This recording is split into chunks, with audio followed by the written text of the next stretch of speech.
ವಕ್ರತುಂಡ ಮಹಾಕಾಯ ಸೂರ್ಯಕೋಟಿ ಸಮಪ್ರಭ ನಿರ್ವಿಘ್ನಂ ಕುರು ಮೇ ದೇವ ಸರ್ವಕಾರ್ಯೇಷು ಸರ್ವತಾ.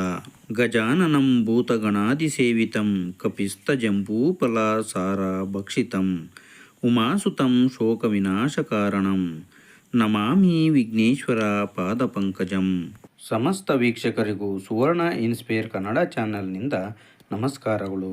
ವೀಕ್ಷಕರೇ, ನೀವು ಇದೇ ಮೊದಲ ಬಾರಿಗೆ ನಮ್ಮ ಚಾನಲನ್ನು ನೋಡ್ತಾ ಇದ್ದರೆ ಸಬ್ಸ್ಕ್ರೈಬ್ ಮಾಡಿ, ಗಂಟೆ ಬಟನ್ ಒತ್ತಿ ಆಲ್ ಅಂತ ಸೆಲೆಕ್ಟ್ ಮಾಡಿ. ಹೀಗೆ ಮಾಡೋದ್ರಿಂದ ನಾವು ಹಾಕುವ ಎಲ್ಲ ವಿಡಿಯೋಗಳು ಮೊದಲಿಗೆ ನಿಮ್ಮನ್ನು ತಲುಪುತ್ತವೆ. ಬನ್ನಿ ವೀಕ್ಷಕರೇ, ಇಂದಿನ ವಿಡಿಯೋ ಶುರು ಮಾಡೋಣ. ವೀಕ್ಷಕರೇ, ಮಕರ ಸಂಕ್ರಾಂತಿ ದಿನವೇ ಮಹಾರಾಜಯೋಗ. ಈ 6 ರಾಶಿಯವರ ಅದೃಷ್ಟದ ಬಾಗಿಲು ತೆರೆಯುವ ಸಮಯ. ಮುಟ್ಟಿದ್ದೆಲ್ಲ ಚಿನ್ನ.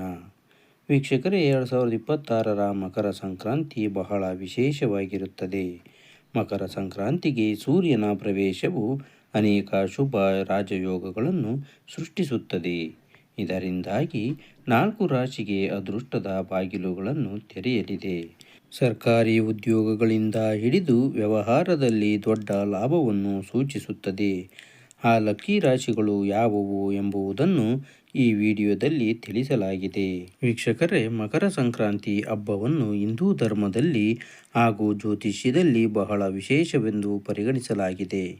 ವೈದಿಕ ಜ್ಯೋತಿಷ್ಯದ ಪ್ರಕಾರ ಜನವರಿ 14ರಂದು ಸೂರ್ಯನು ಧನು ರಾಶಿಯನ್ನು ಬಿಟ್ಟು ತನ್ನ ಮಗ ಶನಿಯ ರಾಶಿಯಾದ ಮಕರ ರಾಶಿಯನ್ನು ಪ್ರವೇಶಿಸುತ್ತಾನೆ. ಇದು ಸೂರ್ಯ ಮತ್ತು ಶನಿಯ ಸಂಗಮದ ದಿನ.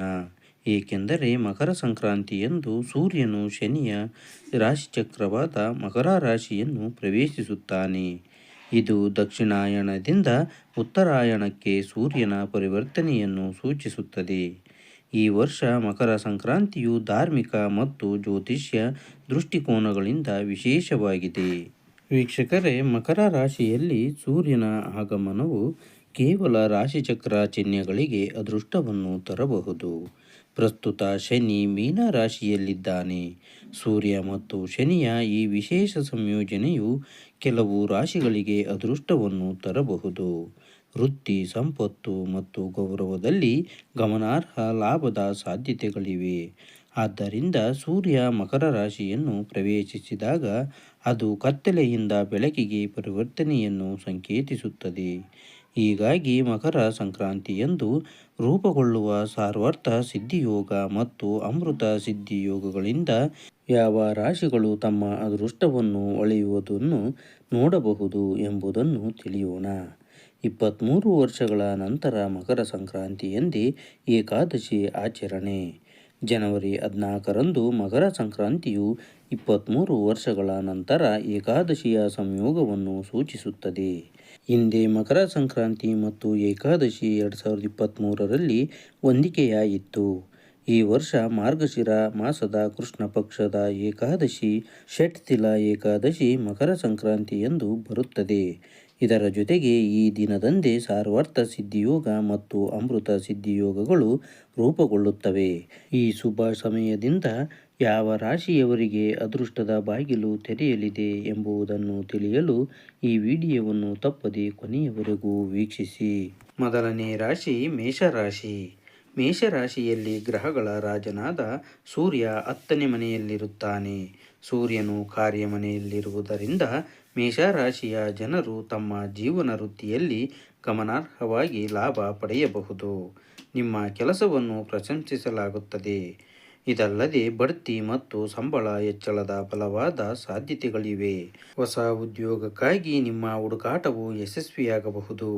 ಸರ್ಕಾರಿ ವಲಯದಲ್ಲಿರುವವರು ಸಹ ಗಮನಾರ್ಹವಾಗಿ ಲಾಭ ಪಡೆಯಬಹುದು. ವ್ಯವಹಾರದಲ್ಲಿಯೂ ಸಹ ಗಮನಾರ್ಹ ಲಾಭವನ್ನು ಪಡೆಯಬಹುದು. ವ್ಯಾಪಾರದಲ್ಲಿ ತೊಡಗಿರುವವರು ಸಹ ಗಮನಾರ್ಹ ಲಾಭವನ್ನು ನೋಡಬಹುದು. ನಿಮ್ಮ ಪ್ರತಿಸ್ಪರ್ಧಿಗಳಿಗೆ ನೀವು ಕಠಿಣ ಹೋರಾಟವನ್ನು ನೀಡುತ್ತಿರುವುದನ್ನು ಕಾಣಬಹುದು. ನೀವು ನಿಮ್ಮ ಸಂಗಾತಿಯೊಂದಿಗೆ ಗುಣಮಟ್ಟದ ಸಮಯವನ್ನು ಕಳೆಯುತ್ತೀರಿ. ನಿಮ್ಮ ಆರೋಗ್ಯವು ಉತ್ತಮವಾಗಿರುತ್ತದೆ. ಎರಡನೇ ರಾಶಿ ಮಕರ ರಾಶಿ. ಸೂರ್ಯನು ನಿಮ್ಮ ರಾಶಿಚಕ್ರದ ಲಗ್ನದ ಮನೆಗೆ ಪ್ರವೇಶಿಸುತ್ತಿದ್ದಾನೆ. ಇದರ ಪರಿಣಾಮವಾಗಿ ಈ ರಾಶಿಯಲ್ಲಿ ಜನಿಸಿದವರಿಗೆ ಅದೃಷ್ಟ ಅನುಕೂಲಕರವಾಗಬಹುದು. ಅವರ ಸಾಮಾಜಿಕ ಸ್ಥಾನಮಾನವು ವೇಗವಾಗಿ ಹೆಚ್ಚಾಗಬಹುದು.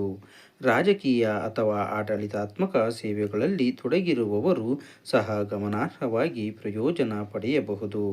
ಆತ್ಮವಿಶ್ವಾಸವು ವೇಗವಾಗಿ ಹೆಚ್ಚಾಗಬಹುದು. ನಿಮ್ಮ ಆರೋಗ್ಯವು ಸುಧಾರಿಸುತ್ತದೆ. ನೀವು ಚೈತನ್ಯಶೀಲರಾಗುತ್ತೀರಿ. ಮೂರನೇ ರಾಶಿ ಸಿಂಹರಾಶಿ. ಸೂರ್ಯನು ಸಿಂಹರಾಶಿ ಚಕ್ರದ ಅಧಿಪತಿ. ಆದ್ದರಿಂದ ಈ ರಾಶಿ ಚಕ್ರದ ಸ್ಥಳೀಯರಿಗೆ ಮಕರ ಸಂಕ್ರಾಂತಿ ಬಹಳ ವಿಶೇಷವಾಗಿರುತ್ತದೆ. ನಿಮ್ಮ ಸಂಚಾರ ಜಾತಕದ 6ನೇ ಮನೆಯಲ್ಲಿ ಸೂರ್ಯನು ಸಾಗುತ್ತಾನೆ. ಇದರ ಪರಿಣಾಮವಾಗಿ ಈ ರಾಶಿ ಚಕ್ರದ ಸ್ಥಳೀಯರು ಕ್ರಮೇಣ ಪ್ರತಿಯೊಂದು ಕ್ಷೇತ್ರದಲ್ಲೂ ಯಶಸ್ಸನ್ನು ಸಾಧಿಸಬಹುದು. ಅವರು ತಮ್ಮ ಶತ್ರುಗಳ ಮೇಲೆ ಜಯಗಳಿಸಬಹುದು. ಇದಲ್ಲದೆ ಬಾಕಿ ಇರುವ ಯಾವುದೇ ಕಾನೂನು ಅಥವಾ ನ್ಯಾಯಾಲಯದ ಪ್ರಕರಣವು ನಿಮ್ಮ ಪರವಾಗಿ ನಿರ್ಧರಿಸಲ್ಪಡಬಹುದು. ನಿಮ್ಮ ಆರ್ಥಿಕ ಪರಿಸ್ಥಿತಿ ಸುಧಾರಿಸುತ್ತದೆ. ಭವಿಷ್ಯಕ್ಕಾಗಿ ನೀವು ಉಳಿತಾಯ ಮಾಡಲು ಸಾಧ್ಯವಾಗಬಹುದು. 4ನೇ ರಾಶಿ ಧನುರಾಶಿ. ಧನುರಾಶಿಯ ಜನರು ವೃತ್ತಿ ಜೀವನದ ಪ್ರಗತಿಗೆ ಅವಕಾಶಗಳನ್ನು ಪಡೆಯುತ್ತೀರಿ. ಮಕರ ಸಂಕ್ರಾಂತಿ ಹಬ್ಬವು ನಿಮ್ಮ ಭೌತಿಕ ಸೌಕರ್ಯಗಳನ್ನು ಹೆಚ್ಚಿಸುತ್ತದೆ. ಪ್ರಭಾವಿ ವ್ಯಕ್ತಿಗಳ ಸಹಾಯದಿಂದ ನೀವು ರಾಜಕೀಯದಲ್ಲಿ ವಿಶ್ವಾಸಾರ್ಹತೆಯನ್ನು ಪಡೆಯುತ್ತೀರಿ. ಜನರು ನಿಮ್ಮ ಕೆಲಸವನ್ನು ಮೆಚ್ಚುತ್ತಾರೆ. ನೀವು ಶನಿಯ ಆಶೀರ್ವಾದವನ್ನು ಪಡೆಯುತ್ತೀರಿ. ನೀವು ಸ್ವಲ್ಪ ಸಮಯದಿಂದ ಅನುಭವಿಸುತ್ತಿರುವ ಸಾಮಾಜಿಕ ಒತ್ತಡದಿಂದ ನೀವು ಪರಿಹಾರವನ್ನು ಕಾಣುತ್ತೀರಿ. 5ನೇ ರಾಶಿ ವೃಶ್ಚಿಕ ರಾಶಿ. ಮಕರ ಸಂಕ್ರಾಂತಿ ಹಬ್ಬವು ನಿಮ್ಮ ಆದಾಯವನ್ನು ಹೆಚ್ಚಿಸುತ್ತದೆ. ನಿಮ್ಮ ವ್ಯವಹಾರವು ಸುಧಾರಿಸುತ್ತದೆ. ವಾಹನ ಅಥವಾ ಆಸ್ತಿಯನ್ನು ಖರೀದಿಸುವ ಸಾಧ್ಯತೆಗಳಿವೆ. ನಿಮ್ಮ ಅಧ್ಯಯನಕ್ಕಾಗಿ ನೀವು ಅನಿರೀಕ್ಷಿತ ಆರ್ಥಿಕ ಸಹಾಯವನ್ನು ಪಡೆಯುತ್ತೀರಿ.